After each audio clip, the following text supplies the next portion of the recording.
அடைய முடியல. இவ்வளோ ஒரு சபைக்கு வந்தோம், எங்கள்கிட்ட ஏன் அந்த ஆவிக்குரிய அனுபவங்கள் இல்லை?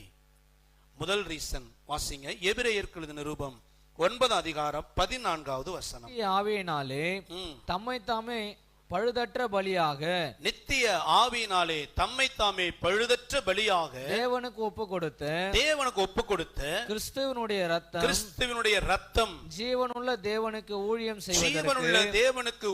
செய்வதற்கு உங்கள் மனசாட்சியை செத்த கிரியைகள் அற சுத்திகரிப்பது எவ்வளவு நிச்சயம். அந்த வார்த்தை நல்லா கவனிங்க. தேவனுக்கு ஊழியம் செய்வதற்கு உங்கள் மனசாட்சியை செத்த கிரியைகளற சுத்திகரிப்பது. தேவனுக்கு எப்ப பிரயோஜனப்பட முடியுமா? மனசாட்சி என்ன பண்ணணும்? சுத்திகரிக்கப்படணும். ஆவிக்குரிய வளர்ச்சிங்கிறது நம்முடைய அனுதின வாழ்வின் சுத்திகரிப்பை பொறுத்தது. நம்முடைய வாழ்க்கையில அனுதினமும் நாம் இயேசுவின் இரத்தத்தால எந்த அளவுக்கு நம்ம சுத்திகரிக்கப்பட்டவர்களாய், கர்த்தர் பிரியமானவர்களாய் நம்ம மாறிக்கொண்டிருக்கிறோமோ அதை பொறுத்துத்தான் நம்முடைய வாழ்க்கையில வளர்ச்சி. அல்லேலூயா. ஆண்டவன் நம்மளை பயன்படுத்துறது அதை பொறுத்துதான். நம்ம வாழ்க்கையில சுத்திகரிப்பு இல்லை அப்படின்னா, சுத்திகரிப்பதுக்கு நம்ம அர்ப்பணிக்கல அப்படின்னா நம்ம ஆண்டவர் பயன்படுத்த முடியாது. சுத்திகரிப்புங்கிறது ரோபோ மாதிரி கிடையாது. ஒரு மிஷின் இருக்குதுன்னா அது கேட்டு நம்ம சுத்தம் பண்ண மாட்டோம். இந்த டேபிள் இருக்குது அப்படின்னா இதை கேட்டா நம்ம சுத்தம் பண்ணுவோம், இதை கேட்டாங்க நம்ம சுத்தம் பண்ணுவோம், தானா சுத்தம் பண்ணிடுவோம். ஆனா தேவன் அப்படி இல்லைங்க. நம்மளை ஒரு மிஷின் மாதிரி ரோபோ மாதிரிலாம் படைக்கல. நம்மை தேவன் ஆட்டோமேட்டிக் மிஷின் போல சுத்தம் பண்றது கிடையாது.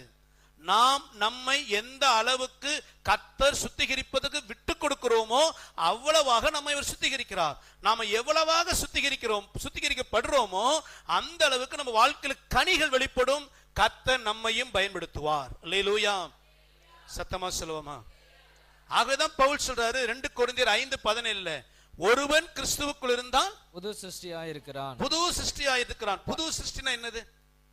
ஒருவன் கிறிஸ்துவுக்குள் இருக்கிறான், சபைக்குள்ள இருக்கிறான், வார்த்தைக்குள்ள இருக்கிறான், கர்த்தருடைய வார்த்தை கீழ்ப்படுகிறான் அப்படின்னா என்ன அடையாளமா? அவன் புது சிருஷ்டியாய். எது புது சிருஷ்டி? பழையவைகள் ஒளிந்து போயின, எல்லாம் புதிதாயின. ஒரு மனிதனுடைய வளர்ச்சி என்ன அப்படின்னா, தேவன் நமக்குள்ள இருக்கிற அவர் பிரியமில்லாத காரியங்களை நமக்கு உணர்த்தும் பொழுது நாம் எந்த அளவுக்கு விட்டு கொடுத்து, ஆண்டவரே என்ன பரிசுத்தப்படுத்துங்கப்பா, இந்த காரியத்தை என்னை எடுத்து போடுங்க, இந்த விஷயத்தை நான் மனம் திரும்ப விரும்புகிறேன் என்று யாரெல்லாம் சுத்திகரிக்கப்பட மனம் திரும்ப தன்னை முழுமையாய் அர்ப்பணிக்கிறார்களோ அவர்கள் தேவனால வளர்ச்சியை காண்கிறவர்கள். அல்லேலூயா.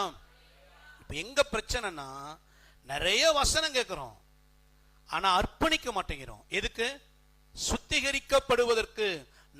நாமவே இருக்க விரும்புகிறோம். அங்கதான் பிரச்சனை. சபைக்கு 5 வருஷம் 10 வருஷம் நமக்கு ஏராளமான செய்தி கேட்டுட்டோம்.